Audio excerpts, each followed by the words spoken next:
Happy Thursday. Welcome back to Kevin Toll Reads. So today I have a book review.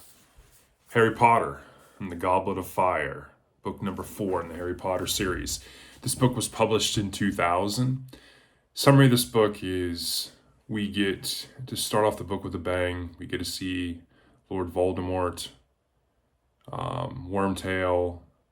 We get to, stamp that he's there and he's trying to build his strength. And then you get a jump to year 4 for Hogwarts for the Golden Three, Ron, Hermione, and Harry. And it starts off on summer break. Harry gets invited with the Weasleys to spend the rest of summer break away from the Dursleys. And they have tickets to the Quidditch World Cup.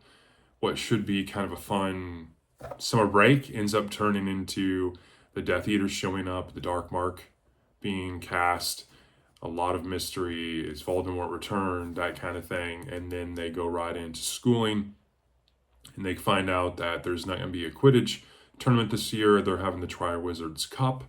And so representatives and a champion from Hogwarts will be determined along with Beauxbaton and Durmstrang, the other 2 wizard schools that come to Hogwarts to stay for the semester and during the Tri-Wizards Cup, which has 3 tasks, and points are awarded for each task and how they do their different wizards and figure out these puzzles type thing.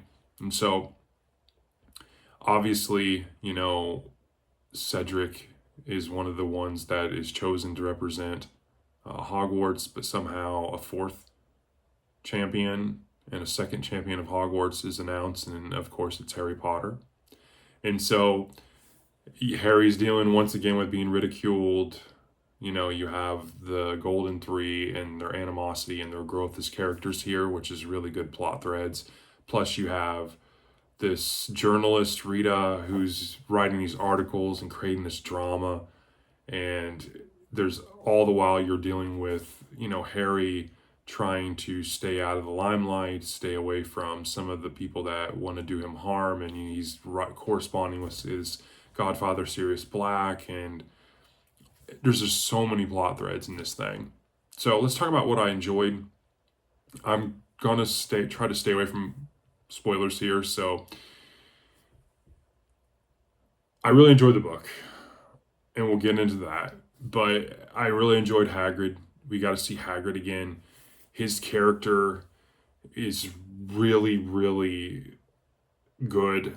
He plays I think a more pivotal role in the story. And obviously, you had Professor Maxine that comes, and they're both half giants, and we get to learn a little more about Hagrid, and his backstory, plus his interest in Professor Maxine. The tasks in the Triwizard Cup I really enjoyed. I also enjoyed the fact that subtly Rowling was able to kind of create the middle school, excuse me, characters and the personalities here really, really well, because you had Harry kind of, he was procrastinating on one of the tasks. I think it was the egg task 2. And then you also have the infighting and animosity and jealousy amongst Harry, Ron, and Hermione. I thought that was really interesting. Obviously, you have this ball and how they go about asking the guys, it just reminded me of middle school a lot. And so I thought she did a really good job writing that. And I think it really created an authentic kind of character. And so I've said this in other books, so far I was really looking forward to Voldemort, and we got him. We really, really got him too. I think the last 300 pages I just flew through. And I really did it. And last night I sat down and I had at least 250 pages left in the book, and I just flew through them. I really did. I just binged it for 3.5 hours straight. It is so good. You get Voldemort at the beginning to kind of get, where is he at? What's going on with him? And then you see him rise at the end of this book, and Harry and Voldemort, they come together, and it's there's some action, and there's backstory and revelations, and there's a caper amongst this whole thing. You have this new professor, Mad Eye Moody. Is everyone who they seem again, and you get a little more in depth in the magic, and so I thought it was really, really good. This book I think is such a catapult for the series. Like book 5 is gonna be hard to top. It really is gonna be hard to top this because this was really good. I mean, there was one excerpt that I really, really enjoyed. It was Haggard when he's talking to the kids and they were worried about what's going to happen with Voldemort. And Haggard was like, there's no good sitting and worrying about it. What's coming will come and we'll deal with it when it does. And I thought that was really good. In terms of dislikes, I dislike nothing here.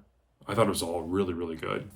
I have no dislikes. The plot, the pacing, the character development, the moving of the story within the series. We finally get Voldemort.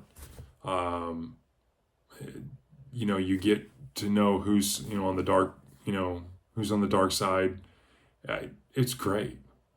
So in terms of ratings, I always like to see where my thoughts are. When it comes to ratings, I gave book 1 a 4.9. Book 2 was a 4.6. Book 3 was a 4.9. Harry Potter and the Goblet of Fire by J.K. Rowling. I never would have thought this.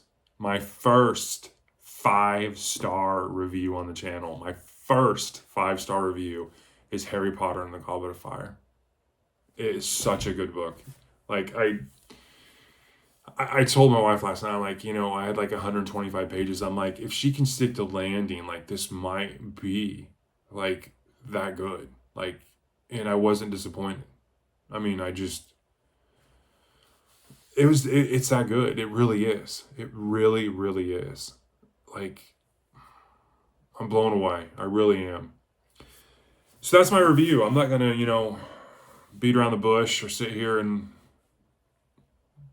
it's a 5-star review. My first one. Harry Potter and the Goblet of Fire by J.K. Rowling. 5 stars. Hope you're having a great Thursday. Talk to you later.